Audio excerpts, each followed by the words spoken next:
ஹெர்ஸ்டோரிஸ் வாசகர்களுக்கு வணக்கம். இந்தியாவின் முதல் பெண் மெரைன் பைலட் தோழர் ரேஷ்மா நிலோஃபர் விஷாலாட்சி நம்மோடு இணைந்திருக்கிறார். வணக்கம். வணக்கம். நல்லா இருக்கீங்களா? நல்லா இருக்கேன். கப்பல்ல கேப்டன் கேள்விப்பட்டிருப்போம். பைலட் அப்படிங்கிறது புதுசா இருந்துச்சு. இந்த கேப்டன்ங்கிறதுக்கும் பைலட்டுங்கிறதுக்கான வேறுபாடு என்ன? அது கொஞ்சம் விளக்குறீங்களா? அதாவது கப்பலுக்கு முதன்மையான பர்சன் சொல்ற ஆள் தான் கேப்டன். அவங்க எல்லாத்துக்கும் அவங்க தான் ரெஸ்பான்சிபிளான ஒரு ஆளா இருக்காங்க. இப்போ அந்த கப்பல் அதோடைய வாழ்நாள்ல நிறைய ஆயிரக்கணக்கில் போர்ட்ஸ்க்கு போற மாதிரி இருக்கும். ஒவ்வொரு துறைமுகத்துக்கும் அவங்க போகும்போது கப்பல் ஒரு தண்ணியில மிதக்கிறதுக்காக செய்யற ஒரு விஷயம் இல்லையா? அது லேண்டு கிட்ட போகிற போது நிறைய அதுக்கான டீட்டெயில்ஸ் தேவைப்படும். ஒவ்வொரு இடத்துக்கும் போகும்போது அந்த இடத்துக்கான எப்படி இருக்கு, என்ன மாதிரி கான்டோர் இருக்கு, எங்க தண்ணி இருக்கு, எங்க தண்ணி கம்மியா இருக்கு. இப்போ ஒரு சென்னை துறைமுகம் பார்த்தீங்கன்னா, சென்னை பீச் கிட்டே நீங்க துறைமுகம் பார்க்க முடியும் தூரத்துல இருந்து. அங்க எந்த இடத்துல எந்த சைட்ல போனா தர தட்டிடும், எங்க தண்ணி நிறைய இருக்கு. அப்புறம் சென்னைக்கான ஒரு வானிலை சம்பந்தப்பட்ட விஷயங்கள் என்னென்னலாம் தேவைப்படும், கப்பல்ல கட்டணும், திருப்பணும், அப்புறம் அதுல இருக்கிற சரக்கை இறக்கி ஏற்றணும், இதெல்லாம் பண்றதுக்கான தோதான ஒரு என்வாயன்மெண்ட் அமைச்சு கொடுத்துருக்காங்க துறைமுகத்துல. அதுக்குள்ள இருக்கிற டீட்டெயில்ஸ் எல்லாம் அவங்களுக்கு ரொம்ப இன்டெப்தா தேவைப்படும். அந்த டீட்டெயில்ஸ் ஒவ்வொரு போற ஆயிரக்கணக்கான துறைமுகத்துக்கும் கேப்டன் படிச்சுட்டு இருக்க முடியாது. அவருக்கு அவ்வளோ நேரம் இருக்காது. அவங்க அவங்களுடைய கப்பலை உள்ளுக்கு வெளியில எல்லாம் தெரிஞ்சிருக்கும் அவங்களுக்கு இன்சைட் அவுட். அதே ஒரு துறைமுகம் போகும்போது அந்த துறைமுகத்தோட ஒரு பைலட் அவங்களுக்கு அட்வைசரி பொசிஷன் எடுத்துக்கிறாங்க. ஸோ கப்பல் அந்த துறைமுகத்தோட எல்லைக்குள்ள வரும்போது ஒரு பைலட் ஏறிக்குவாங்க கப்பல்ல. ஸோ அந்த ஏறி அவங்க உள்ள கொண்டு விடுற வரைக்கும் அவங்களுடைய பொறுப்பு. அதே மாதிரி உள்ள இருந்து வெளியில போகிற போதும் அவங்களுடைய பொறுப்புல இருக்கும் கப்பல். அப்போ கேப்டன் கொஞ்சம் என்ன சொல்றது, அவங்களே ரெஸ்பான்சிபிலிட்டி அவங்களுடையதுன்னு இருந்தாலுமே பைலட் கொஞ்சம் டேக் ஓவர் பண்ணிக்கிற அளவுக்கு இருக்கும். இல்ல அவங்களுடைய அட்வைசரி பொசிஷன்ல ஒரு மாதிரி இருப்பாங்க. ஒவ்வொரு துறைமுகத்திற்கும் பிரத்யேகமா பைலட் இருப்பாங்க. அதாவது இப்போ ஒரு உங்களுடைய உள்ளங்கை மாதிரி எனக்கு என்னோட துறைமுகம் முழுக்க எனக்கு தெரியும். அது கப்பல்ல இருக்கிற கேப்டனுக்கு தெரியாது. ஸோ அவங்க எங்களுடைய அட்வைஸ் வாங்கிக்குவாங்க. நாங்க உள்ள எப்படி போறோம், என்ன பண்ண போறோம்ன்ற பிளான் எல்லாம் நாங்க முன்னாடியே ஏறி சொல்லிடுறது அந்த எல்லைக்குள்ள வரும்போதே. சின்ன வயசுல இருக்கும்போது எல்லாரும் என்னவாகணும்னு நினைக்கும் போது கேட்கும்போது டாக்டர் ஆகணும், இன்ஜினியர் ஆகணும் அப்படின்னு சொல்லுவாங்க. அப்போ நீங்க அப்பவே உங்களுக்கு இந்த துறையில இது பண்ணணும்ட்டு எண்ணம் இருந்துச்சா, இல்ல இந்த துறை உங்களுக்கு எதன் மூலமா அறிமுகமாச்சு? அதாவது சுத்தமா ஒரு எண்ணமே இல்லாம என்ன பண்ண போறோன்ற ஐடியாவே இல்லாம இருந்த ஒரு ஒரு அடாலசன்ட் ஏஜ்ல இருந்தே, ஒரு 8ஆம் கிளாஸ் 10ஆம் கிளாஸ் அந்த டைம்ல இருந்தே எனக்கு என்ன பண்ண போறோன்ற கிளாரிட்டியே இல்லாம இருந்தேன் நான். ரொம்ப குழந்தையா இருக்கும்போது டாக்டர் ஆகணும் அப்படின்றது ஒரு எல்லா நம்ம கூட விளையாடுற பசங்க எல்லாருக்கும் ஒரே மாதிரியான இதுதான் இருக்கும், ஐடியா தான் இருக்கும். டாக்டர் ஆகணும், இன்ஜினியர் ஆகணும், அவ்வளோதான் இருக்கும். அவ்வளோதான் எங்களுக்கு தெரியும் அந்த வயசுல. அப்போ நானும் டாக்டர் ஆகணும்னு தான் ரொம்ப ஆசைப்பட்டது. ஒரு 8 10 அந்த கிளாஸ்க்கு வரும்போது வித்தியாசமா ஏதாவது செய்யணும், எல்லாரும் பண்றதுல நம்மளும் போகக்கூடாது அப்படின்ற ஒரு தெளிவு வருது. ஆனா என்ன பண்ண போறோம்னு அப்பவும் தெரியாது. 12ஆம் கிளாஸ் படிச்ச அப்புறம் கூட தெரியாது எனக்கு. ஏதோ ஒன்று வித்தியாசமா பண்ணணும், எல்லாரும் போகிற அந்த ஏதோ ஒரு இன்ஜினியரிங் படிச்சுட்டு ஏதோ ஒரு கம்பெனில கம்ப்யூட்டர் முன்னாடி உட்காந்து இருக்கக்கூடாது அப்படின்னு நினைச்சேன் நான். அது மட்டும்தான் அவங்க கிட்ட வீட்லயும் சொல்லிக்கிட்டே இருப்பேன் நான். இந்த இதுல நம்ம போகக்கூடாது துறையில. எங்க அக்கா ஐடில இருக்கவும் அவங்களும் சொல்லிட்டே இருந்தாங்க, இது எனக்கு பெரிய ஒன்றும் நாங்கள் இங்கே சாதிக்கல, நீ இதை விட்டுட்டு வேற ஏதாவது படி அப்படின்னு சொல்லி. அப்போ வேற ஏதாவது என்ன படிக்கணுன்ற போது அப்படிதான் யோசிச்சுட்டு இருந்தோம் நாங்கள். அப்போ அம்மாவுடைய எழுத்தாளர் சர்க்கிளில் ஒரு கலை கலைச்செல்வன் சொன்னாங்க இல்லையா, கலைச்செல்வன் சொல்லி அவங்களுடைய புனைப்பெயர், அவர் மோகன் அங்கிள்னு நாங்கள் சொல்லுவோம். அவருடைய பையன் இந்த துறையில் இருக்கிறதுனால அவர் ஒரு நியூஸ் பேப்பர் ஆடை பார்த்துட்டு சொன்னாங்க, நீ வித்தியாசமாக படிக்கணும்னு சொல்கிறியே, இதில் பாரு ஸ்பான்சர்ஷிப் எல்லாம் கொடுக்குறாங்க, என் பையன் படிக்கிறப்பெல்லாம் இது இல்லை, இந்த வாய்ப்பு உனக்கு ரொம்ப அரிய வாய்ப்பு. ஏன்னா அவங்க படிக்கிறதுக்கும் ஸ்கூல்லையும் அதாவது காலேஜ் முழுக்கவும் ஃபீஸ் எல்லாம் கட்டி முழுக்க ஸ்பான்சர்ஷிப் பண்ணி வேலைக்கும் உத்தரவாதம் கொடுத்து எடுக்கிறாங்க. ஸோ அதோடைய என்ட்ரன்ஸ் நீங்கள் ஏன் ட்ரை பண்ணக்கூடாது அப்படின்னு சொல்லி அந்த நுழைவு எக்ஸாம் எழுத சொன்னாங்க. அது பார்த்த உடனே நம்ம அந்த டைமில் எனக்கு இந்த துறையை பற்றி பெருசாலாம் தெரியாது, அவர் சொல்லியுமே பெருசாலாம் தெரியாது. அப்போ ஒரு டைட்டானிக் படம் பார்த்தது, அந்த அளவு தான் எல்லாருக்கும் இருந்த அத்தனோண்டு அந்த ஒரு நாலேஜ் தான் இருக்குமே வழிய பெருசாக ஒன்றும் இல்லை. ஸோ அப்போ வந்து நானும் வந்து ஒரு ஒரு பேசஞ்சர் கப்பலில் தான் நம்ம போக போகிறோம், நிறைய இந்த மாதிரி ரொம்ப ஆடம்பரமாக இருக்கும் கப்பலுக்குள்ளே அப்படிலாம் நினச்சி தான் போனேன். ஸோ அங்கே உள்ளே போய் அதுக்கப்புறம் அதோடைய டெஸ்ட்டு அந்த என்ட்ரன்ஸ் எல்லாம் முடிச்சதுக்கப்புறம் ஒரு ஒரு நேர்பார்வை ஒன்று நடக்குது. அதில் வந்து அவங்க எங்களுக்கு விளக்குறாங்க, ஓகே இதெல்லாம் வந்து சரக்கு கப்பலில் ஒர்க் பண்ண போகிறீங்க நீங்கள், இது வந்து பேசஞ்சர் கப்பலோ க்ரூஸ் கப்பலோ இல்லை அப்படின்னு சொல்லி அவங்க விளக்கும் போது தான் தெரிஞ்சுது. அதுக்கும் அப்புறம் காலேஜ் எல்லாம் சேர்ற போது தான் ஜஸ்ட்டு சேர போகிறோம், அதுல எல்லாம் தேர்வாகி வந்தாச்சு, மெடிக்கல்லாம் முடிஞ்சது. அதுக்கப்புறம் அவங்க சொல்கிறாங்க இந்த விஷயத்தில் வந்து பெண்கள் ஜாஸ்தி இல்லை அப்படின்னு அவங்க சொல்கிறப்ப தான் எனக்கு தெரியும் பெண்கள் ரொம்ப கம்மியாக இருக்காங்க இந்த துறையில் அப்படின்னு சொல்லி. அது வரைக்குமே தெரியாம தான் உள்ள போனது ஆக்சுவலா. நீங்க பணியில சேரும்போது அந்த ஆண்டு 2000 காலேஜ்க்கு ஜாயின் பண்ணது 2006 2006. அப்போலேருந்தே எங்களை வந்து ஒரு எம்ப்ளாயியாக தான் நடத்துனாங்க அந்த கம்பெனியில். இது வந்து ஒரு டேனிஷ் கம்பெனி, அது மர்ஸ்க்குன்னு சொல்லி. நீங்கள் கண்டெய்னர்ஸ்லலாம் பார்த்துருப்பீங்க, ப்ளூ கலரில் ஒரு ப்ளூவில் ஒயிட் ஸ்டார் ஒன்று. அந்த கம்பெனிலேருந்து தான் ஸ்பான்சர் பண்ணி அவங்களே வேலை வாய்ப்பும் கொடுத்து எடுத்துக்கிட்டாங்க. ஸோ 2006 ஜாயின் பண்ணோம். அவங்களுடைய கோர்ஸ் வந்து எப்படின்னா, பொதுவாக கப்பலில் வந்து 2 துறை இருக்கும். ஒன்று வந்து பிஎஸ்சி நாட்டிக்கல் சயின்ஸ் 3 ஆண்டு பண்ணிட்டு டெக்கில் ஆஃபீஸராக போவாங்க, டெக் ஆஃபீஸர் சொல்லுவாங்க. இன்னொன்று வந்து என்ஜினியரிங் சைட், அவங்க வந்து 4 வருஷம் பிஇ மெரைன் இன்ஜினியரிங் முடிச்சுட்டு அதுக்கப்புறம் வந்து ஒரு என்ஜினியரிங் கப்பலில் இன்னொரு துறையில் என்ஜினியரிங்கில் வந்து வேறு வேறு ரேங்க்ஸில் ஏறி வருவாங்க. ஸோ இது ரெண்டையுமே கம்பைன் பண்ணி இந்த கம்பெனியில் வந்து நாங்கள் டெய்லர் மேடாக எங்களுக்கு இந்த மாதிரி வேணும், 2 துறைக்குமான அண்டர்ஸ்டாண்டிங்கில் வந்து எப்போவுமே ஒரு கோல்டு வார் மாதிரியே ஒரு சுச்சுவேஷன் இருக்கும். இவங்களுக்கு அவங்க பண்ணுற அவங்களுடைய தொல்லைகள் தொந்தரவுகள் தெரியாமல் இருக்கிறதுனால அந்த ஒரு புரிதல் இல்லாமையால ஒரு ஒரு மாதிரி ஒரு சண்டைன்னு இல்லை, பட் இவங்க வந்து அவங்க கிட்ட ரொம்ப இது பண்ணிக்க மாட்டாங்க, அவங்க வந்து இவங்களை புரிஞ்சிக்க மாட்டாங்க. அதனால இருக்கிற ஒரு பிரச்சனைகள் இருக்கும், ஒரு உள்ளுக்குள்ள ஒரு கரெக்ட் இருக்கும், அது போயிட்டு இருக்கும். அது இல்லாமல் இருக்கணும், 2 துறைக்கும் வந்து நல்ல அண்டர்ஸ்டாண்டிங் இருக்கணும்ன்ட்டு இவங்க டெய்லர் மேடாக ஒன்று பண்ணாங்க, ரெண்டையும் சேர்த்து படிக்கிற மாதிரி. ஸோ நாங்கள் வந்து பிஇ டிகிரி வாங்கிக்கிட்டோம், ஆனால் பிஎஸ்சியோட சிலபஸும் இருந்தது, பிஇயோட சிலபஸும் சேர்ந்து படித்தோம். நாங்கள் 2 துறையிலையுமே ஒர்க் பண்ணோம். கப்பலில் போய் நாங்கள் ட்ரெயின் ஆகும்போது டெக்லேயும் ஒர்க் பண்ணோம், என்ஜின்லேயும் ஒர்க் பண்ணோம். ஸோ அது முடிச்சுட்டு வரும்போது 2011 ஆயிடுச்சு, 5 வருஷம் ஆச்சு. ஏன்னா அவங்க வந்து அவங்களுடைய கோர்ஸ்லேயே இதுவும் பண்ணாங்க, எல்லாரும் வந்து காலேஜ் 3 ஆண்டோ 4 ஆண்டோ முடிச்சுட்டு தான் கப்பலுக்கு போவாங்க ட்ரைனிங்கே. எங்களுக்கு என்ன பண்ணாங்கன்னா 2வது ஆண்டுலேயே வந்து கப்பலில் கூட்டிகிட்டு போய் ஒரு செமஸ்டர் அங்கே நீங்கள் ஒர்க் பண்ணுங்க, படிச்சுக்கிட்டு ஒர்க் பண்ணிட்டு ரிட்டர்ன் வந்து திருப்பி கண்டினியூ பண்ணுற மாதிரி படிப்பு, அப்போ புரிதல் உங்களுக்கு இன்னும் பெட்டராக இருக்கும் அப்படின்னு அவங்க ஃபீல் பண்ணது. ஸோ அப்போ வந்து ஒரு 3 ஆண்டுக்கு வந்து இந்த பர்டிகுலர் கோர்ஸ் வந்து ஒரு 3 ஆண்டு நடத்துனாங்க அவங்க, ஃபுல்லாக ஸ்பான்சர் பண்ணி. ஸோ நாங்கள் 2011 வெளியில் வரும்போது 5 ஆண்டு படித்த மாதிரி இருந்தது. பட் அந்த 5 ஆண்டில் வந்து 1.5 வருஷம் நாங்கள் கப்பலில் முடிச்சுட்டு ட்ரைனிங்கையும் முடிச்சுட்டே வந்துட்டோம். ஒரு பக்கம் இந்தியாவினுடைய முதல் பெண் மரைன் பைலட், ஆனா அது 2000 நீங்க சொன்ன மாதிரி 2011 தான் அது நிகழ்ந்திருக்கு. அப்போ இதுக்கும் இருக்கிற அந்த தூரம் இருக்கு இல்லையா, அதை எப்படி பாக்குறீங்க? அது ஒரு பெரிய இமயமலை அப்படி மேலே ஏறி போகிற மாதிரியான ஒரு இதுதான் அது. ஆக்சுவலாக 2018 தான் நான் பைலட்டாக குவாலிஃபை ஆனது. அதுக்கு முன்னாடி வந்து நான் ட்ரைனிங்கில் இருந்தேன், ஒரு ஒரு 6 ஆண்டுகள் வந்து ட்ரைனிங்கில் இருந்தது. அதுக்கு நடுவில் வந்து ஒரு 5 மாதங்கள் வந்து வேலையிலேருந்து தூக்கப்பட்டு நீக்கப்பட்டு அதுக்கப்புறம் மறுபடி சண்டையெல்லாம் போட்டு திருப்பி சேர்ந்து அதெல்லாமும் ஒரு 5 மாதம் எனக்கு. ஸோ மொத்தமாக ஒரு 7 ஆண்டுகள் வந்து அந்த அந்த இமயமலையை கிடக்கிறதுன்னு சொன்னேனே, அந்த மாதிரியான ஒரு ரொம்ப கஷ்டமான ஒரு பாதை தான். ஒரு பெண் வந்து முதல் மரைன் பைலட் ஆகுறதுக்கே இத்தனை வருடங்கள் ஆகி இருக்கு இல்லையா? கண்டிப்பா கண்டிப்பா. 2018 ஆனது, 11 ஆரம்பிச்ச ஒரு ஜேர்னி தான் அது ஆக்சுவலா.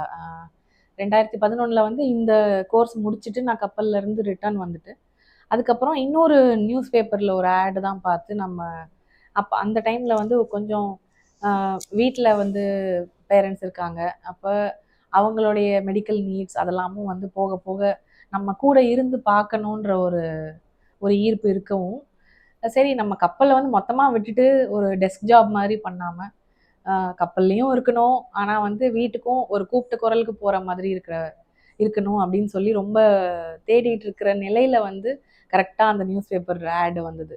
அவங்க என்ன சொல்லிட்டாங்க, கல்கத்தா துறைமுகத்தில் போர்ட் ட்ரஸ்ட்னு சொல்லுவாங்க, அவங்களுடைய ஆட்ல வந்து என்ன சொல்றாங்கன்னா, ஜூனியர் ஆஃபீஸர்ஸே நாங்க ஹையர் பண்ணிக்கிறோம். அவங்கள நாங்க வந்து ட்ரெயின் பண்ணி பைலட் ஆக்கிக்கிறோம் அப்படின்னு சொல்லி. ஏன்னா யூசுவலா வந்து பைலட் ஆகிறதுக்கு நீங்க கேப்டன் ஆயிருக்கணும் முதல்ல. கேப்டன் ஆனதுக்கப்புறம் 1½ வருடங்கள் அந்த மாதிரி தான் ட்ரைனிங் இருக்கும். ரொம்ப என்னுடைய மாதிரி பெரிய ஒரு 4 வருஷம், 5 வருஷம், 6 வருஷம்லாம் இருக்காது பொதுவா.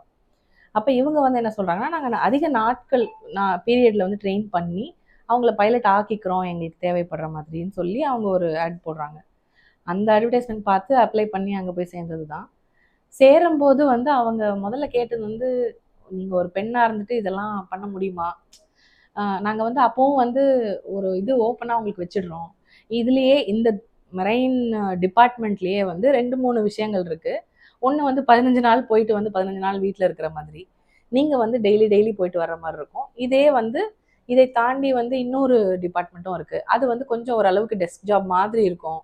இது 3த்துலயுமே நீங்க எங்க வேணா போலாம். நாங்க உங்கள வந்து ஒரு கேண்டிடேட்டா நாங்க தேர்ந்தெடுத்துட்டோம். நீங்க வந்து உங்களுக்கு இஷ்டப்படுற இடத்துக்கு நீங்க போங்க. இது ட்ரை பண்ணி பாருங்க. முடிஞ்சா பண்ணுங்க.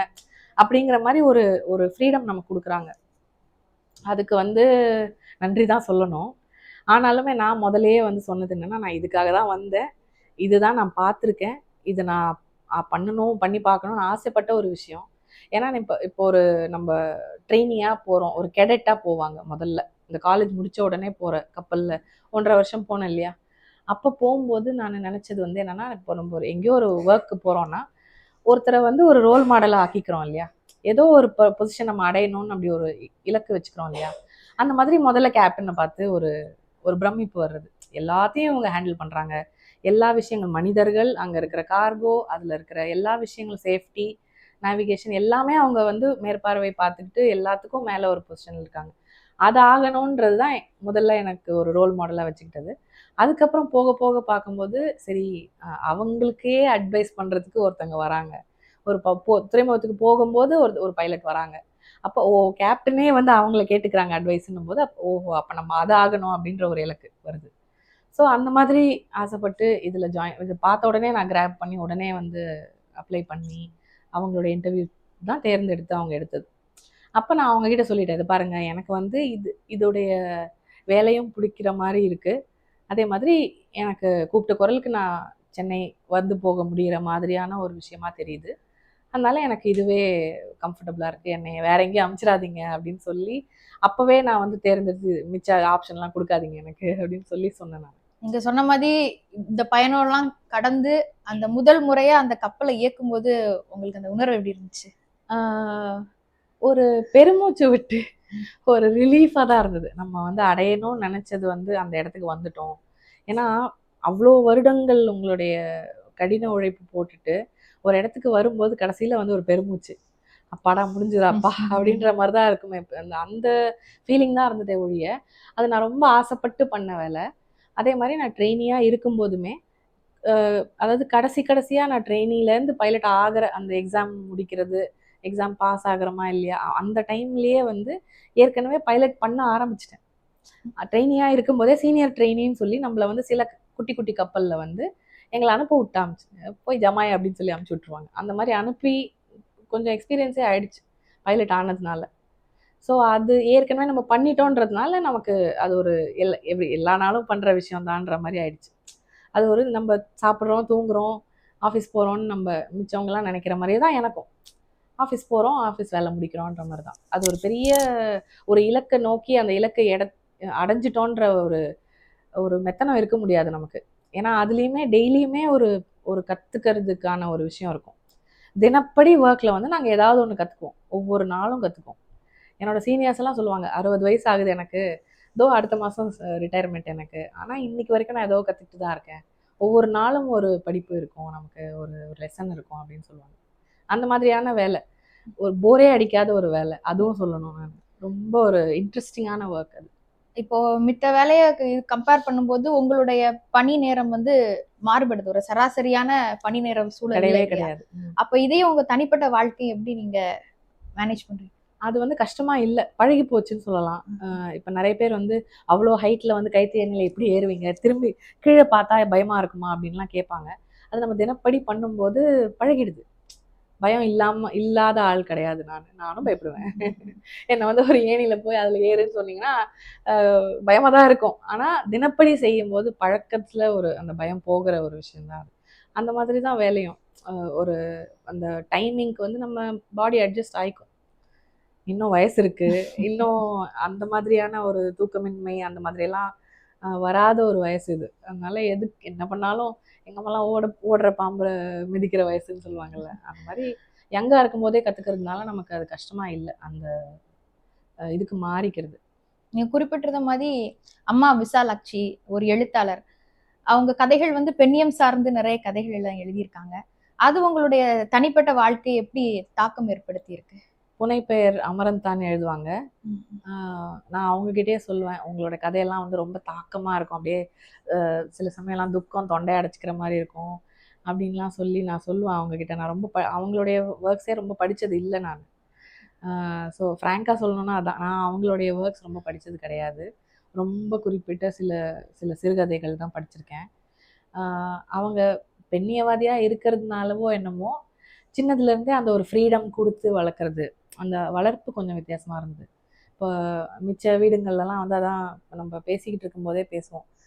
குட்டி குழந்தையா ஒரு குழந்தை பிறக்கும் போதே வந்து அப்பா அம்மா வந்து சரி பெண் குழந்தை தான் டாக்டர் ஆகிடணும், பையனா ஓகே இன்ஜினியர் ஆகிடுவாங்க, இல்லைனா வெளிநாட்டுக்கு அமுச்சிடணும், பெண் குழந்தைனா வெளிநாட்டுக்கெலாம் வேணாம், இங்கே நம்ம கண் பார்வையில் இருக்கிற அளவுக்கு ஒரு தூரத்தில் இருக்கணும், இப்படிலாம் வந்து பண்ணாமல் என்னை வந்து சின்னதுலேருந்தே உனக்கு என்ன படிக்கணுமோ படி, உனக்கு என்ன கிடைக்குமோ படி, எங்களை வந்து இந்த கேபிட்டேஷன் ஃபீஸ்லாம் கட்டாமல் எங்கே உனக்கு அட்மிஷன் கிடைக்குதோ படிச்சுக்குமான்னு சொல்லி விட்டாங்க. ஸோ அந்த ஃப்ரீடம் கொடுத்து இருந்த சூழலில் வளர்ந்ததுனால மேபி இது ஒரு எட்டாவது கனி அப்படிலாம் எனக்கு எதுவுமே இருந்ததில்லை. அந்த தடையாலாம் அவங்க இருந்ததில்லை எப்போவுமே.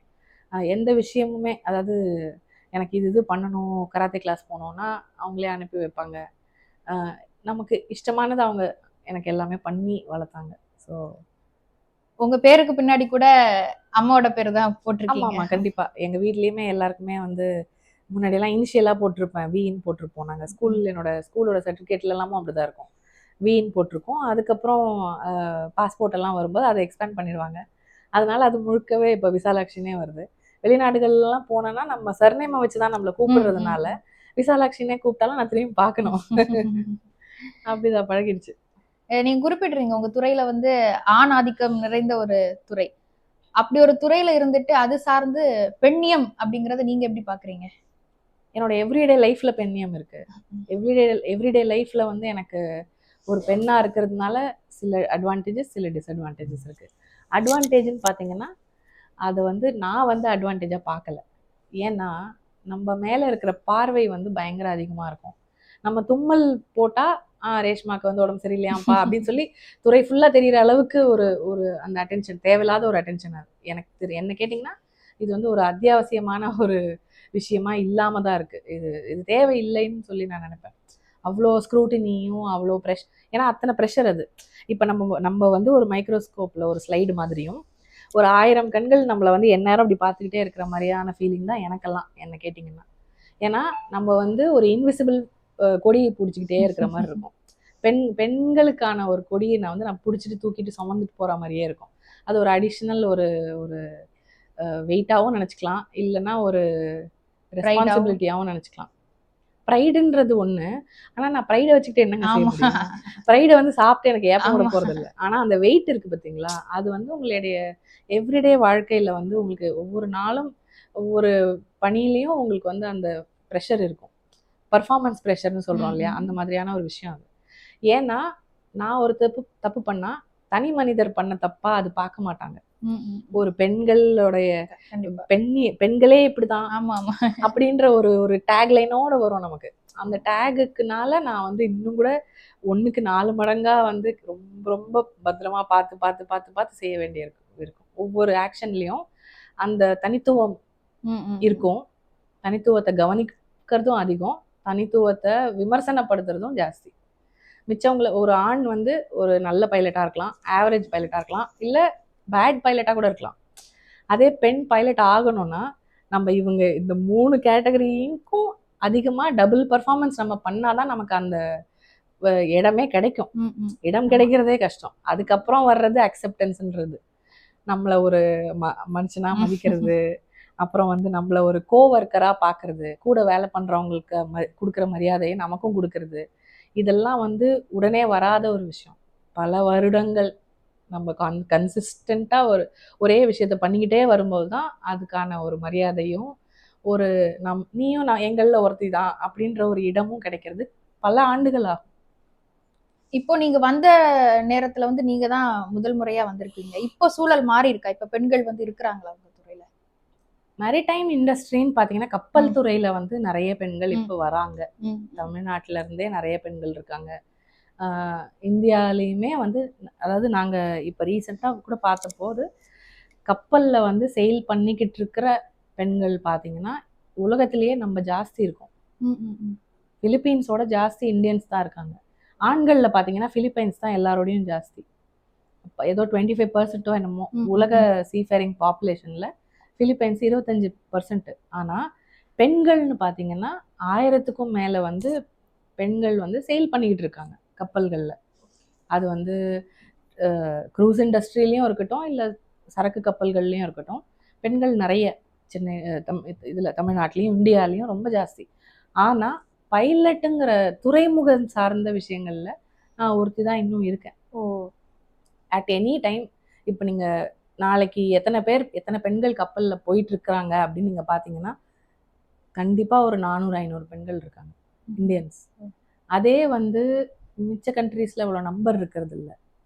ஆனால் ரொம்ப காலமாக சேல் பண்ணிட்டு இருக்கிறாங்க அவங்க. ஸோ நம்ம இருக்கிற ஸ்டேஜை தாண்டி அவங்க ரொம்ப தூரம் போயிருக்காங்க. ரிட்டையர்மெண்ட்டுக்கு அப்புறம் கிவ் பேக் பண்ணணும்னு இந்த துறையில் வேலை பண்ணிட்டு இருக்கிறவங்கலாம் இருக்காங்க பெண்கள். நம்ம இதில் வந்து அவ்வளோ சீனியர்ஸ் இன்னும் வரல. அதே மாதிரி பைலட்டில் நான் ஒருத்தி தான் இருக்கேன். உங்க எக்ஸ்பீரியன்ஸ்ல நீங்க கடந்து வந்ததுல மிக சுவாரஸ்யமான ஒரு அனுபவம்னா என்ன சொல்லுவீங்க? சுவாரஸ்யம் சொல்லணும்னா ஒவ்வொரு நாளுமே சுவாரஸ்யமான நாளாக தான் இருக்கும். ஏன்னா ஒரு நாளும் ஒரு புதிய கப்பல், புதிய மனிதர்கள், அப்புறம் வந்து ஒவ்வொரு நாளும் வந்து அன்னைக்கான ஒரு ஓட்டம், தண்ணியோட ஓட்டம் இருக்கும், டைடுன்னு சொல்லுவோம் நாங்கள். அந்த ஓட்டம் வந்து ஒவ்வொரு நாள் ஒரு மாதிரி இருக்கும். அது தவிர்த்து விண்ட் இருக்குது, காற்று எப்படி இருக்குன்றது, அதை தவிர எவ்வளோ வெப்பம் இருக்குங்கிறது, இது எல்லாமே சேர்ந்து தான் எல்லாத்தையும் மேனேஜ் பண்ணி கப்பலை கொண்டு போய் துறைமுகத்தில் கட்டுறது தான் எங்களுடைய வேலைன்னும் போது ஒவ்வொரு நாளும் வேற வேற மாதிரி தான் இருக்கும். அந்த மொனாட்டனின்ற ஒரே மாதிரியான வேலையே இருக்காது. எப்போவுமே சுவாரஸ்யமாக தான் இருக்கும். அந்த ரொம்பவே காற்று ஜாஸ்தி இருக்கிற நாள், இல்லைன்னா நம்ம சொல்கிறத புரிஞ்சிக்கவே பல நாடுகள் இருக்குது. பொதுவாக இங்கிலீஷ் வந்து சரியாக பேச முடியாத நாடுகள் இருக்குது. அவங்களோட எல்லாம் ஒர்க் பண்ணும்போது நம்ம ஒவ்வொரு சென்டென்ஸும் சொல்லும் போது அவங்களுக்கு புரிஞ்சுதான் பண்ணுறாங்களா, இல்லை ஏதாவது புரியாமல் ஏதாவது கஷ்டப்பட போகிறாங்களா, இல்லை ஏதாவது தப்பாக பண்ணி அதனால அதையும் நம்ம கரெக்ட் பண்ண வேண்டியது நம்மளுடைய பொறுப்புன்னும் போது இது எல்லாத்தையும் தாண்டி முடிக்கிறது தான் எங்களுடைய வேலை. எல்லா நாளுமே சுவாரஸ்யமாக தான் இருக்கும். அதுலேயும் ரொம்ப குறிப்பாக சொல்லணும்னா ஒரு சைனாலேருந்து ஒரு கப்பல் வருது. அதோடைய கேப்டன் வந்து சைனீஸ். முழுக்க க்ரூமே எல்லாருமே வந்து டாப் டு பாட்டம் எல்லாருமே வந்து சைனீஸாக இருக்காங்க. நான் வந்து ஒரு ராத்திரி நேரத்தில் வந்து கப்பலில் மேலே ஏறி பிரிட்ஜுக்கு போய் சேர்றேன். நான் உள்ளே நுழைஞ்ச உடனே அவங்க என்னை கூட்டிகிட்டு போனவங்க வந்து எஸ்கார்ட் கூப்பிட்டு போன ஆஃபீஸர் வந்து அனௌன்ஸ் பண்ணுறாரு, பைலட் ஆன் த பிரிட்ஜுன்னு சொல்லி அனௌன்ஸ் பண்ணுறாரு. கேப்டன் திரும்பி என்னை பார்த்துட்டு, நான் பெண்ணாக இருக்கிறது அவர், ஏன்னா அவர் வந்து இருட்டிலே இருக்கார், நான் தான் வந்து வெளிச்சத்துலேருந்து வரேன். ஸோ எனக்கு வந்து இன்னும் கண் அட்ஜஸ்ட் ஆகுது. அவர் என்னை திரும்பி பார்த்துட்டு சரி ஒரு பெண் வந்திருக்காங்க அப்படின்றத பார்த்துட்டாரு. ஏன்னா நான் ரொம்ப நீட்டமாக பின்னல்லாம் வச்சுருப்பேன், ஜஸ்ட் ஒரு 2 மாதம் முன்னாடி வரைக்கும். ஸோ என்னைய பார்த்த உடனே பெண்ணுன்னு பார்த்துட்டு எனக்கு பின்னாடி பார்க்குறாரு, அவர் எட்டி பார்க்குறாரு, எனக்கு பின்னாடி இன்னொருத்தவங்க இறங்க வராங்களா அப்படின்னு சொல்லி. ஏன்னா ஒரு பெண் பைலட்டாக இருக்கிறது வந்து அவங்களுக்கு அந்த ஏற்றுக்க முடியாத ஒரு விஷயமா இருக்குது. அவங்க இது வரைக்கும் பார்த்ததே இல்லைன்ற மாதிரியான ஒரு பிரமிப்பான விஷயம். அப்போ வந்து அவர் பின்னால் பார்த்துட்டு அதுக்கப்புறம் ஓ நான் தான் உங்கள் பைலட் அப்படின்னு நான் சொல்லி கை கொடுக்குறேன். கை குலுக்கும் போது அப்படிங்களா சரிங்க வாங்க அப்படின்னு சொல்லி சொல்கிறாரு. நாங்கள் பேசுகிறப்பெல்லாம் வந்து ஒரு ஒரு ஒரு கண்ணில் வந்து ஒரு அதாவது அவநம்பிக்கை தெரியும். அது தவிர ஒரு பயம் தெரியும். ஏன்னா வந்து இந்த பொண்ணு நம்ம கப்பலை எப்படிதான் தூக்கிட்டு போறாங்களோ, இவங்க என்ன பண்ண போறாங்களோ, இவங்களை நம்பி நம்ம கப்பலை விடுறோமே அப்படின்ற அந்த ஒரு பயம் கலந்த ஒரு இது இருக்கும். அதே மாதிரி நம்ம சொல்ற கமாண்ட் அவங்க எடுக்கிறதுன்னு இருக்கு இல்லையா, ஒரு பெண் சொல்லி அங்க இருக்கிற மிச்ச அது ஆண்கள் வந்து பொதுவா இப்போ ஒரு கார் இயக்கும் போதா சரி, ஒரு வாகனம் இப்ப ஓட்டும் போதே அந்த இது ஆண்களுக்கு இருக்கு. அதுவும் இருக்கு. கப்பல்ங்கிற போது ஆமா. என்னுடைய காலேஜ்ல நாங்க படிக்கும்போது ம், ம். என்னுடைய கூட படிக்கிற ஒரு பையன் வந்து கீழே சேர்ல உட்காந்துருக்காரு. நான் வந்து வாஷிங் மிஷின் இருந்தது, ஒரு ஓடாத வாஷிங் மிஷின், அது மேல உட்காந்துட்டு இருந்தேன். ஸோ என்னுடைய ஹைட் வந்து நான் உட்காந்துருக்க ஹைட் வந்து அவருடைய மேல இருந்தது. ம், ம், ம். அதுக்கே வந்து கூட படிக்கிற பசங்க வந்து என்ன அவ மேல உட்காந்துருக்கா, நீ கீழே உட்காந்துருக்க, ஓ, ஓ. அவ உனக்கு சொல்லி தராளா, நீ கேக்குறியா, ம், ம். இப்படிலாம் வந்து கேட்டுட்டு போறாங்க. அவளை வந்து அங்க உட்கார சொல்லு, நீ இங்க மேலே ஏறி உட்கார சொல்லு. இந்த அளவுக்கு இருக்கிற ஒரு ம், சொசைட்டில ம். இப்ப சைனீஸும் நம்ம கிட்டத்தட்ட நம்ம ஆசியால தானே ஆசியா. இருக்காங்க. ஆசியாலேயே இந்த பிரச்சனைகள் இருக்கு. ஸோ அவருக்குமே வந்து அந்த அந்த ஒரு பயம் கலந்த ஒரு தயக்கம் இருக்கும். நம்ம சொல்றது கேட்குறாங்களா இல்லையான்னு நான் வந்து செக் பண்ணிக்கணும் அப்பப்ப. ஸோ அதெல்லாம் மீறி அந்த கப்பல் வந்து கடைசியா துறைமுகத்துல இருந்தாலும் கட்டியாச்சு. பொலிட்டிக்கலாவும் வளர்ச்சி ரீதியா நம்மளோட முன்னேறிய நாடு. ஆமா. அங்கேயே அங்கேயுமே வந்து ஷிப்ல போறவங்க பெண்கள் வந்து ரொம்ப ரொம்ப கம்மி. ம், ம், ம். இந்தியாலாம் எவ்வளவோ பரவாயில்லன்னு சொல்லிக்கலாம் நம்ம. ஓஹோ. ஸோ அந்த மாதிரியான ஒரு சொசைட்டிலேருந்து வர்ற ஒரு வயதான ஒரு கேப்டன் இருக்காருன்னா, அவர் வந்து அந்த தயக்கம், பயம் இதெல்லாம் அப்படி ஒரு தெரியும். ம், ம், ம். அப்புறம் நம்ம சொன்னது புரிஞ்சுதான்றதும் நான் வந்து அடிக்கடி இன்னொரு தடவை ரிப்பீட் பண்ணி, ஒவ்வொரு கமாண்டும் நம்ம சொல்லும்போது ரிப்பீட் பண்ணி அவங்களுக்கு புரிஞ்சுதான்னு கேட்கணும் நம்ம. இல்லைன்னா அவங்க தவறா ஏதாவது செஞ்சாங்கன்னா, அதை அதுக்கும் நம்ம வந்து மேலதான். கரெக்ஷன் பண்றது வந்து ரொம்ப கஷ்டமாயிடும். ம், ம். அதாவது சில சில ரொம்ப நுணுக்கங்கள் இருக்கிற இடத்துல தவறு ஏதாவது நடந்ததுன்னா, அது பெரிய பிரச்சனையா முடியும். இல்ல கப்பல் இடிச்சிரும், இல்ல ஓட்ட விழுந்துரும், இப்படிலாம் பிரச்சனையாகும். அதனால ரொம்ப ரொம்ப கேர்ஃபுல்லா இருக்க வேண்டிய விஷயம். ஏன்னா கப்பல் ஒவ்வொன்றுமே வந்து மில்லியன் டாலர் பேபின்னு சொல்லுவோம் நாங்க. அது வந்து நம்ம சொல்றத கேட்குற மிஷின் தான். ஆனா அந்த மிஷினுக்கும் நிறைய பிரச்சனைகள் வரும். இப்போ கார்ல எனி டைம் எப்போ வேணா பிரேக் டவுன் ஆகலாம் இல்லையா? இல்ல ஒரு பிரேக் வேலை செய்யாம போகலாம். அந்த மாதிரி நிறைய அதுல மெக்கானிக்ஸ் இருக்கு. ஸோ அதுவும் நம்ம சொல்ற பேச்சை எப்பவும்லாம் கேட்காது. கேட்குற மாதிரி இருக்கும் ஒரு சில சமயம். அதனால அந்த பேபியை மேனேஜ் பண்றது தான் எங்களுடைய வேலை இல்லையா? ஸோ அதுல வந்து மக்கள் ஒரு ஹியூமன் எரர் நடுவுல வரக்கூடாதுங்கிறத ரொம்ப கேர்ஃபுல்லா பார்ப்போம் நாங்க. ஸோ நான் ஒவ்வொரு கமாண்டும் கொடுக்கும்போது அவருக்கு புரியுதா இல்லையா? அதை கேட்குறவங்க கரெக்டா எக்ஸிக்யூட் பண்றாங்களா இல்லையா? இதெல்லாம் பார்க்கணும். அதையும் நாங்க தான் பார்க்கணும். அப்புறம் வெளியில இருக்கிற ஆண்களும் இருக்காங்க. சில அந்த டக் போட்ஸ்ல வந்து ஆண்கள் இருக்காங்க. அவங்களுக்கு நாங்க சொல்லணும். நாங்க சொல்ற கமாண்ட்ல அவங்களும் ஃபாலோ பண்ணணும். இப்ப இவங்க இது எல்லாமே சேர்ந்து ஒரு ஒரு சினர்ஜியா எல்லாமே சேரும்போது தான் கப்பல் வந்து ஒரு சேஃபான ஒரு துறைமுகத்துல கட்டுறது முடிக்கிறது. முடிச்சதுக்கு அப்புறம் அவர் வந்து ஒருத்தர் வந்து என்கிட்ட சொல்றாரு. கொஞ்சம் வயசான கேப்டன் அவரு. அவர் இந்த சைனீஸ் தான். அவர் வந்து என்கிட்ட சொல்றாரு, இந்த மாதிரி நீங்க வரும்போது எனக்கு ரொம்ப அவநம்பிக்கையா இருந்தது. நம்பவே முடியல. நீங்க ஒரு பெண் வந்து பைலட்டா அப்படின்னு நடுவுல வேற பேசிக்கிட்டே இருக்கும்போது நடுவுல கேட்கிறாரு வேற, உங்க உங்க கண்ட்ரில எவ்வளவு பேர் இருக்காங்க? நீங்க வந்து நிறைய பேர் இருக்கீங்களா?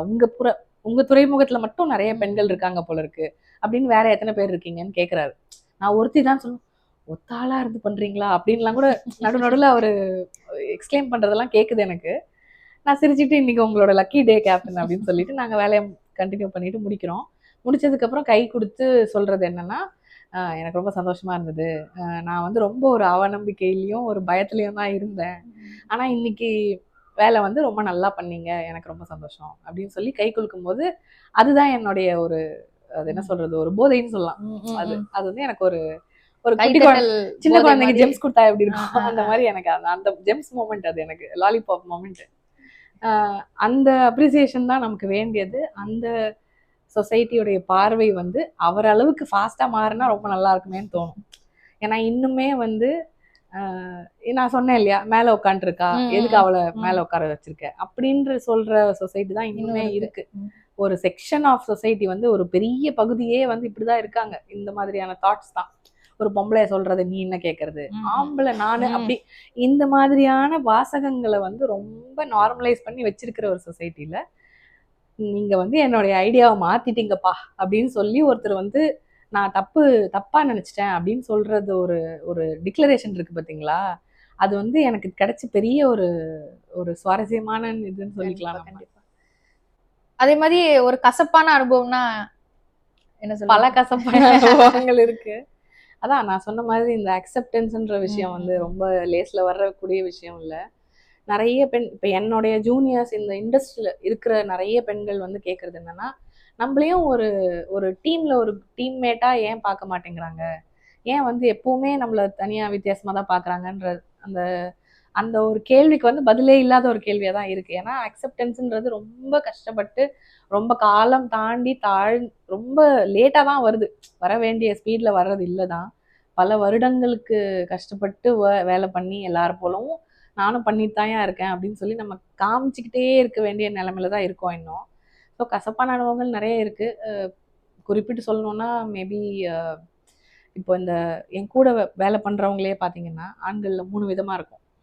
ஒண்ணு வந்து வந்த உடனேவே என்ன உடனே எங்களுக்குள்ள நீ ஒருத்தி அப்படின்னு அக்செப்ட் பண்ணி எனக்கு வந்து வேலையை கற்றுக் கொடுத்து கூட ஒரு ஆளாக மதித்து பார்க்குற ஒரு ரொம்ப மைனாரிட்டியான ஒரு கும்பல். அவங்க தான் எனக்கு இந்த வேலையை கற்றுக் கொடுக்குறாங்க. ஏன்னா இன்னொரு கும்பல் இருக்கிறது வந்து மெஜாரிட்டி என்னன்னு பார்த்தீங்கன்னா, இவங்கெல்லாம் எதுக்கு பைலட்டாக வராங்க, என்னமோ நம்ம அவங்களுடைய வேலை வாய்ப்பை வந்து நம்ம தூக்கி சாப்பிட்டுக்கிட்ட மாதிரியும், இவங்கெல்லாம் எதுக்கு வந்திருக்காங்க, இவங்களுக்கெல்லாம் இந்த இடம் கிடையாது, இது வந்து ஒரு பெண்களுக்கான இடம் கிடையாதுன்னு சொல்றவங்க, இவங்கெல்லாம் தான் ஒரு பெரிய மெஜாரிட்டின்னு பார்த்துக்கணும். இவங்க வந்து என்ன பண்ணுவாங்கன்னா கஷ்டம் கொடுத்துக்கிட்டே இருப்பாங்க.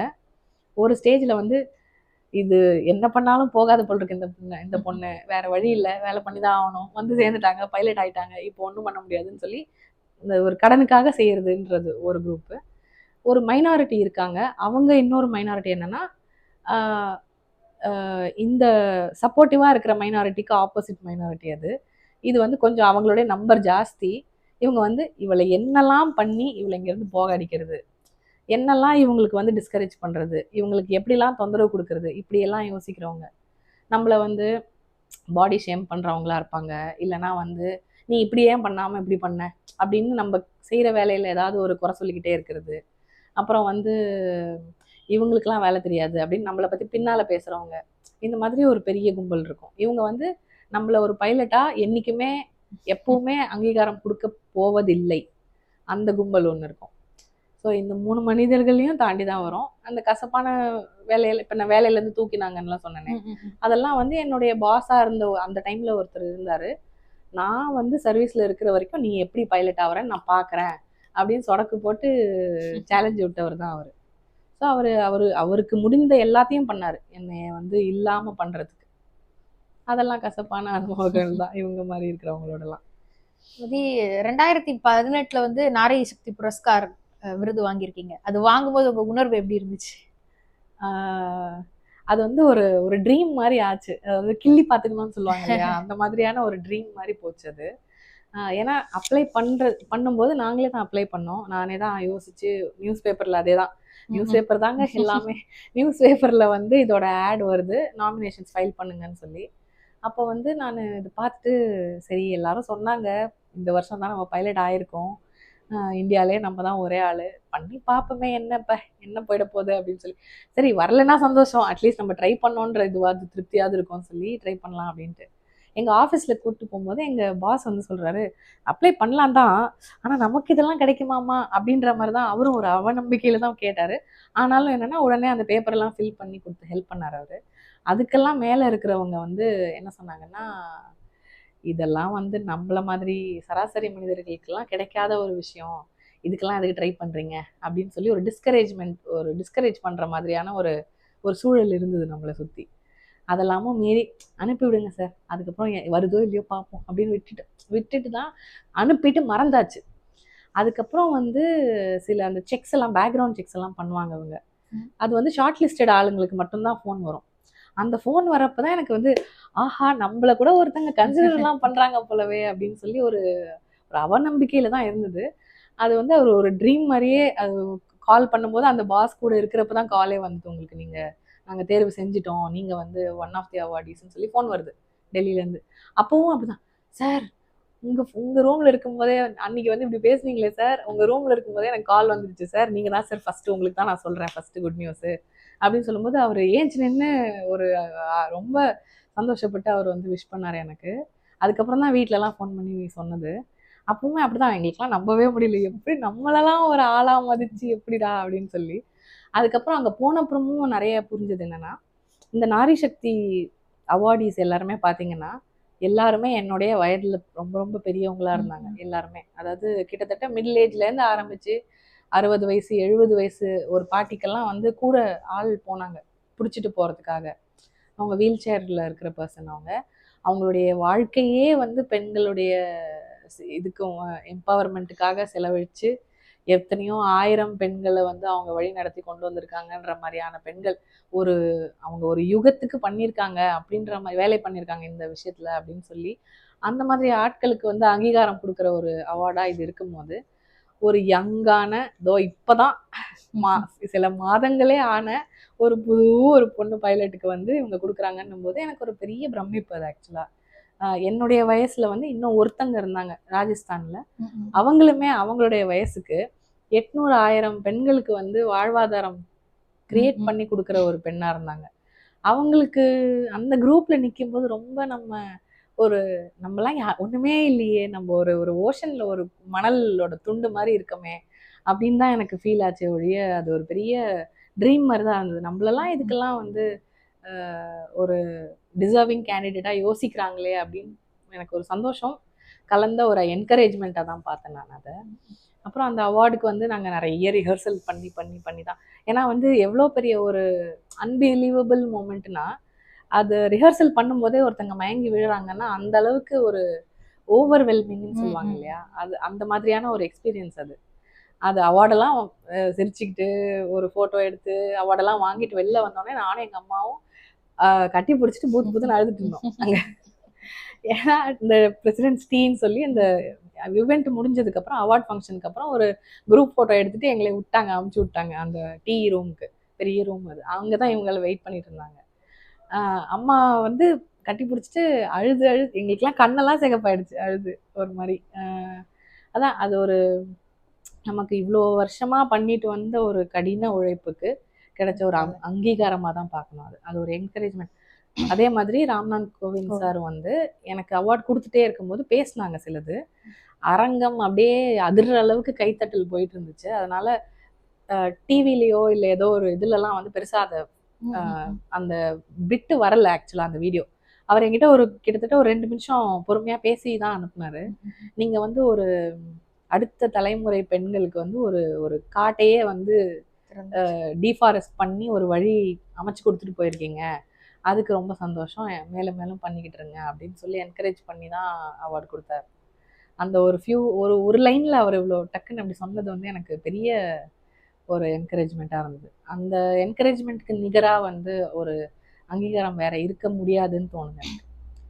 நீங்க இது தவிர்த்து ஒரு இசை பிரியர், அப்புறம் நிறைய பயணம்லாம் மேற்கொள்வீங்கன்னு கேள்விப்பட்டோம். ஒரு பெண்ணுக்கு தன்னுடைய பணி தவிர்த்து தனக்கு பிடித்தமான விஷயம் செய்யறது எவ்வளவு முக்கியம் அப்படின்னு நினைக்கிறீங்க? ரொம்ப ரொம்ப முக்கியம். அதெல்லாம் பண்ணலன்னா நான் நினைக்கிறேன் பைத்தியம் ஆயிடுவோம்னு நினைக்கிறேன் பெண்கள். இருக்கிற அந்த தினசரி வாழ்க்கையில இருக்கிற ஏகப்பட்ட விஷயங்கள் நம்ம தாண்டி தாண்டி வந்துட்டு இருக்கோம் இல்லையா, நிறைய விஷயங்கள் வந்து நம்ம பொறுத்து கொள்ளக்கூடாத சகிக்கக்கூடாத விஷயங்களையும் சகிச்சுட்டு தட்டி விட்டுட்டு போகிற மாதிரியான லைஃப்பை தான் நம்ம பெண்கள் வாழ்ந்துட்டு இருக்கோம் தினசரி வாழ்க்கையிலேயே.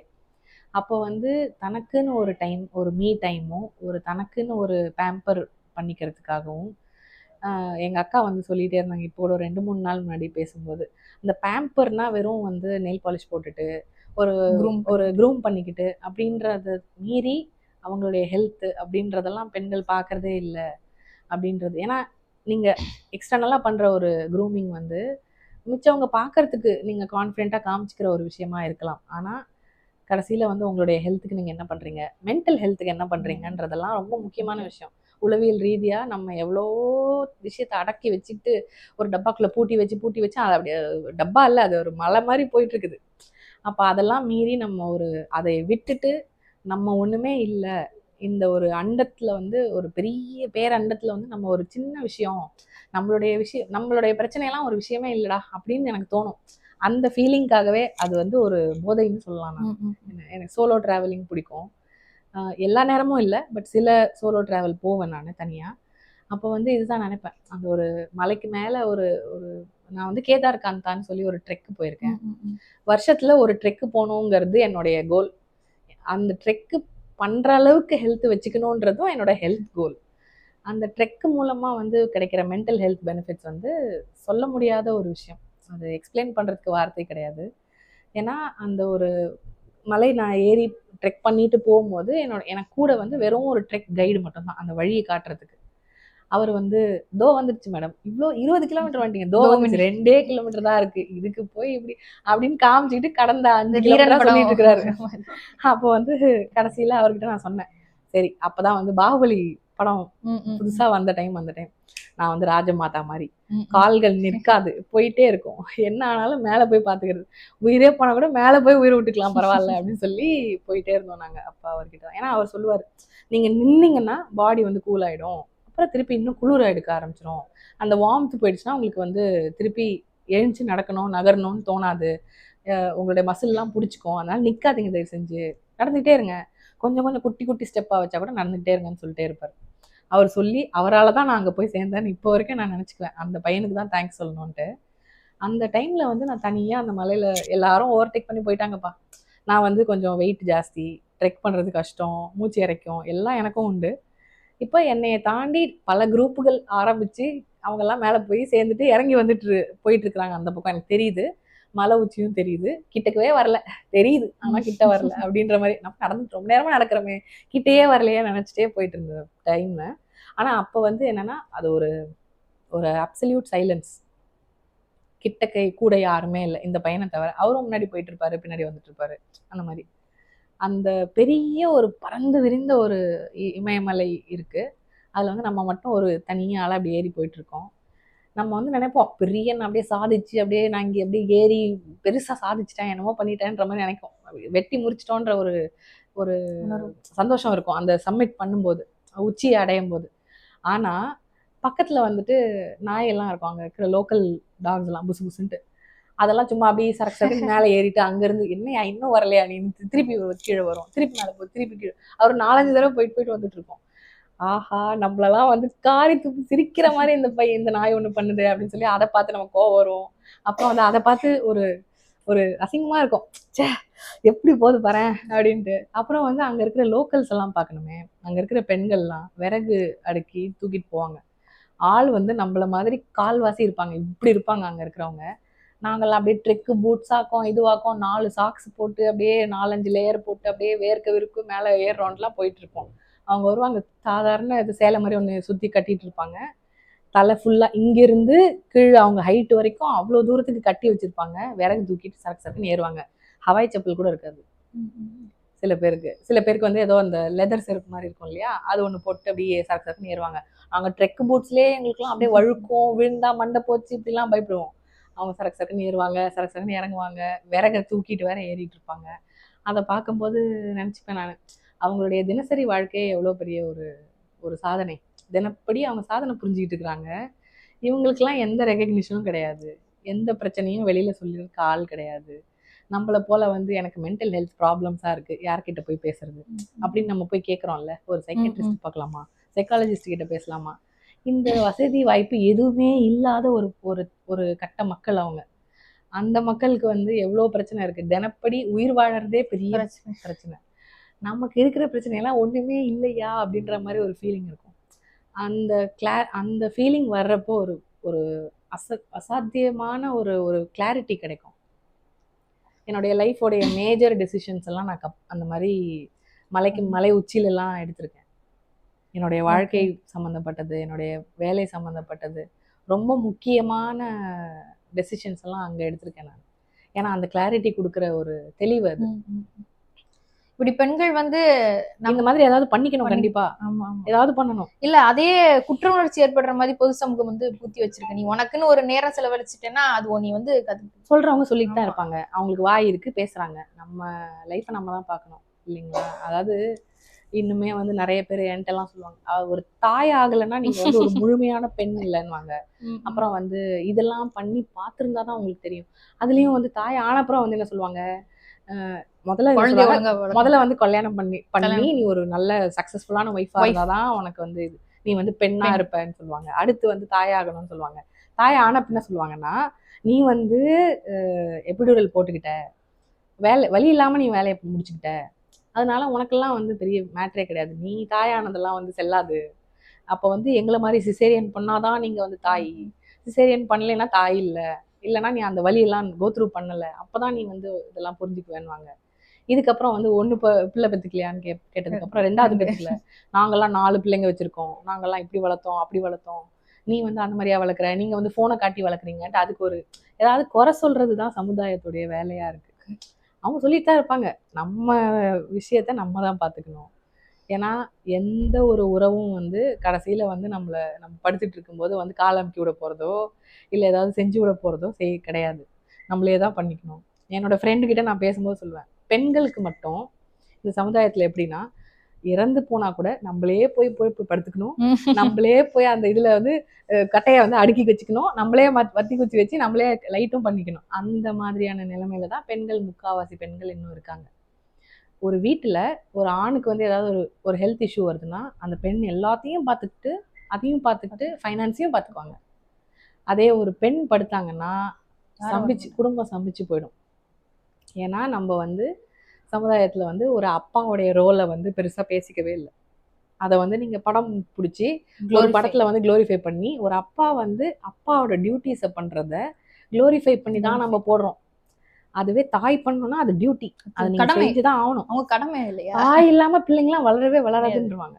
நான் சொல்லுவேன், அப்பாவும் இருந்தாதான் பிள்ளை நல்லா வளரும்னு சொல்லுவேன் நான்.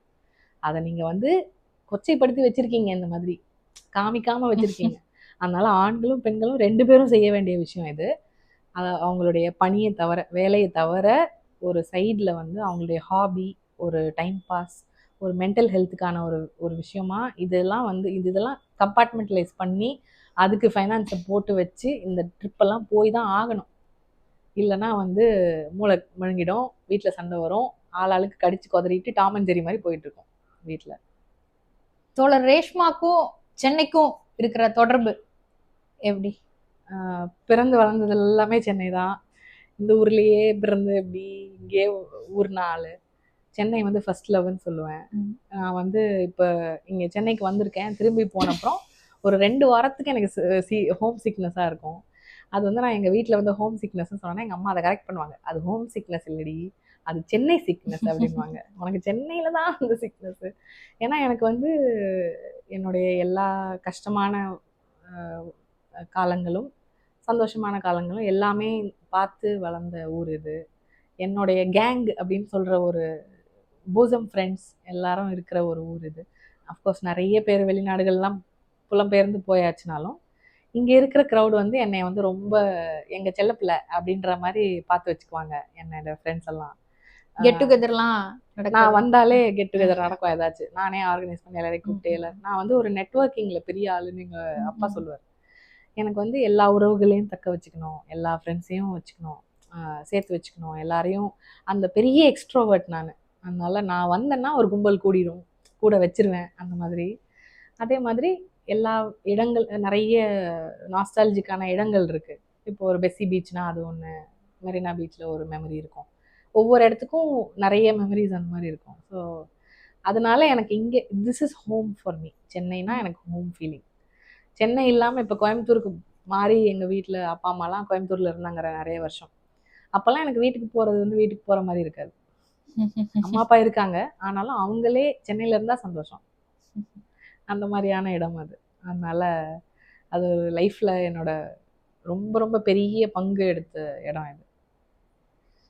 கடல் சார்ந்த துறைக்கு வர விரும்புகிற அடுத்த தலைமுறை பெண்களுக்கு நீங்கள் என்ன சொல்லணும்னு? எங்களுடைய கடல்சார் துறைக்கு வரும்போதே வந்து ரெட் கார்பெட்லாம் கிடைக்காது, ரொம்ப கடின உழைப்பு செய்ய வேண்டிய ஒரு ஒரு இடம் இது. ஆண்கள் பெண்கள் எல்லாருமே ரொம்ப கடின உழைப்பு செய்ய வேண்டிய இடம். ஏன்னா அவங்களுக்குன்னு ஒரு டியூட்டி இருக்குன்னா, ஒரு வேலை நாங்கள் இவருக்கு டெசிக்னேட் பண்ணி கொடுக்குறோன்னா அவங்க முடிச்சிருவாங்கன்னு நினச்சி தான் அடுத்த ஆளுக்கு வேறு வேலை இருக்கும். ஒருத்தர் செய்யலைன்னா கூட எல்லாருக்கும் பிரச்சனை வரும். அதனால் இங்கே வந்து சப்ஸ்டிடியூட் கிடையாது, கடின உழைப்புக்கு தயாராக இருக்கிறவங்க மட்டும்தான் பெண்கள் ஆண்கள் எல்லாருமே வரணும். முன்னாடியெல்லாம் வந்து நாங்கள் படிக்கிற போதெல்லாம் சொல்லுவாங்க, நல்ல மார்க்கெல்லாம் இல்லாட்டி வந்துடலாம், ஷிப்பிங்லலாம் போய் பார்த்துக்கலாம் அப்படின்னு சொல்லி. அங்கெல்லாம் வந்து மார்க்லாம் நிறைய வாங்காட்டி கூட பிழைச்சிருவாங்க பசங்க அப்படின்லாம் சொல்லுவாங்க. இங்கேயுமே இப்போல்லாம் வந்து பயங்கரமான ஒரு ஒரு ஃப்ளட்டிங் ஆகிடுச்சு மார்க்கெட்டில். இங்கேயுமே வந்து நல்லா படித்து பயங்கர காம்படிஷன்லாம் மீறி தான் வந்து ஜாயின் பண்ண வேண்டிய கட்டாயத்தில் இருக்காங்க இப்போது. அதனால கடின உழைப்பு வந்து காலேஜ்ல இருந்தே ஆரம்பிச்சு வேலையுமே கடினமாக தான் இருக்கும். வீட்டை விட்டு பல மாதங்கள் தனியாக இருக்கிற மாதிரியும் இருக்கும். அந்த தனிமை, அதெல்லாம் ஹோம் சிக்னஸ் வரும், அப்புறம் சிக்னஸும் வரும். இதெல்லாம் மீறி தான் நாங்கள் வேலை பண்ணிகிட்டு இருக்கோம். ஆனால் இதெல்லாம் வந்து கடந்து வர முடியாத விஷயங்கள் கிடையாது. இதெல்லாம் இம்பாசிபிளான ஒரு விஷயம் கிடையாது. அப்படின்ற பட்சத்தில் ஹார்ட் ஒர்க் ரெடியாக இருக்கிறவங்க யார் வேணாலும் வரலாம். அதே மாதிரி பெண்களுக்கு வந்து வந்த உடனே அக்செப்டன்ஸ் இருக்கும்னு சொல்ல முடியாது. ரொம்ப வருடங்கள் வந்து உழைப்பெல்லாம் மீறி தான் அடுத்த கட்டமாக அவங்க முன்னேறி வர்றப்ப தான் கொஞ்சம் கொஞ்சமாக அக்செப்டன்ஸ் வரும். அது இன்னுக்குமே வந்து நாங்கள் எவ்வளவோ ட்ரை பண்ணிட்டு இருக்கோம். எங்களெல்லாம் வந்து இந்த இண்டஸ்ட்ரியில் இப்போ ஒரு சீனியர் ஆளாக பார்க்குறாங்க. நாங்கள்லாம் இதுக்கு ரொம்ப வேலை பண்ணிக்கிட்டு இருக்கோம். அந்த அடித்தள வேலை வந்து நாங்கள் பண்ணிக்கிட்டே இருக்கோம்.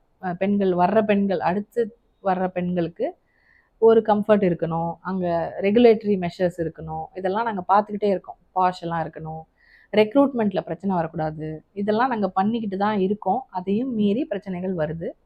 ஸோ அதெல்லாம் மீறி வரக்கூடிய, அதாவது ஒரு மென்டலி ஸ்ட்ராங்கான ஒரு மனிதர் வரலாம்னு சொல்வேன் நான், ஆணோ பெண்ணோ. ஸோ அவங்கெல்லாம் வந்து கண்டிப்பாக கன்சிடர் பண்ணக்கூடிய ஒரு துறை இது. அதே மாதிரி இந்த துறையில் வந்து ரொம்ப ரிவார்டிங்காகவும் இருக்கும். ஸோ ஒரு 6 மாதங்கள் நீங்கள் வந்து கப்பலில் வேலை பண்ணிவிட்டு 2 மாதம் வீட்டுக்கு வரீங்கன்னா, அந்த 2 மாதம் வந்து லேப்டாப் கொண்டு வர வேண்டாம், ஃபைல் எடுத்து பார்க்க வேண்டாம், எதுவுமே பண்ண வேண்டாம். சில எக்ஸாம்ஸ் வந்து அடுத்தடுத்த ப்ரொமோஷன்ஸ்க்காக படித்து எழுத வேண்டி இருக்குமே தவிர, அதை முடிச்சிட்டிங்கன்னா அதுக்கப்புறம் உங்களை யாருமே தொந்தரவு பண்ண மாட்டாங்க. அந்த 2 மாதங்கள் நீங்கள் வந்து முழுக்க முழுக்க ட்ராவல், ஃபேமிலி, இதெல்லாம் உங்களுடைய ப்ரையாரிட்டிஸ் என்னமோ அதுக்கெல்லாம் நீங்கள் செலவழிக்கலாம். ஆனால் அதுக்கான டவுன் சைடு வந்து என்னென்னா, கப்பலில் இருக்கும்போது நீங்கள் தனிமையாக இருக்கும். அதுவுமே இப்போல்லாம் ரொம்ப பரவாயில்ல. நான் இருக்கப்பெல்லாம் வந்து கப்பலில் இன்டர்நெட் இருக்காது, இமெயில்ஸ் மட்டும்தான் இருக்கும். இப்போ அது மாதிரி கிடையாது. ஒரு லிமிட் கொடுக்குறாங்க, அதுக்குள்ளே நீங்கள் வாட்ஸ்அப் பண்ண முடியுது, ஃபோன் பண்ண முடியுது, வீடியோ கால்லாம் பண்ண முடியுது. இதெல்லாம் எங்கள் டைமில் இல்லை. ஸோ இன்னுமே நல்லா கம்ஃபர்டபுளாக ஆகிறதுக்கு நாங்கள்லாம் ட்ரை பண்ணிட்டு தான் இருக்கோம். இன்னுமே கம்ஃபர்ட் ஆகிட்டுருக்கு. ஸோ இந்த துறையில் இப்போ வந்து நல்ல ரிவார்டிங்கான ஒரு எக்ஸ்பீரியன்ஸ் இருக்கும். நிறைய மனிதர்களை பார்ப்பீங்க, வேறு மக்கள், வேறு மொழிகள் பேசுகிற மக்கள். ஸோ இவங்களுடைய வேறு கல்ச்சர்ஸ்லேருந்து வர்றவங்க, அது ரொம்ப என்ரிச்சிங்கான ஒரு விஷயம். அதே மாதிரி பைலட்டிங்க்கு வரும்போது ரொம்ப ரிவார்டிங்கான எக்ஸ்பீரியன்ஸ். ஒவ்வொரு நாளும் புது புது மனிதர்கள், புது மாதிரியான வேலை, போரே அடிக்காத ஒரு சந்தோஷமான வேலை. அதே மாதிரி ஒரு கப்பல் வந்து எல்லா பிரச்சனைகளையும் மீறி, எத்தனை டிஃபிகல்ட்டிஸ் எல்லாமும் மீறி நான் கப்பலில் துறைமுகத்தில் கட்டி முடித்து இறங்கும்போது அந்த ஒரு சாட்டிஸ்ஃபேக்ஷன், இன்னைக்கு எவ்வளவோ பிரச்சனை இருந்தது, அதெல்லாம் மீறி இன்னைக்கு நம்ம நல்லா பண்ணிட்டோம் அப்படின்ற ஒரு சாட்டிஸ்ஃபேக்ஷன் இருக்குல்ல, அது வந்து ஒரு ரொம்ப அடிக்டிங்கான ஒரு ஃப்ரூட்டுன்னு சொல்லுவேன் நான். பயங்கர அடிக்ஷன் அது. அந்த ஒரு சாட்டிஸ்ஃபேக்ஷன் வந்து இட்ஸ் அன் அடிக்ஷன் அது. ஸோ அந்த மாதிரியான ஒரு ரிவார்டிங்கான ஒரு ஜாப் இது. அதனால கண்டிப்பாக எல்லாரும் முடிந்தால் ட்ரை பண்ண வேண்டிய ஒரு வேலை இது. நன்றி தோழர். நிறைய தகவல் எங்களோட பகிர்ந்துக்கிட்டீங்க. இது பார்க்குற பெண்களுக்கு நிறைய உத்வேகம் கொடுக்கும் நம்புறோம். நன்றி.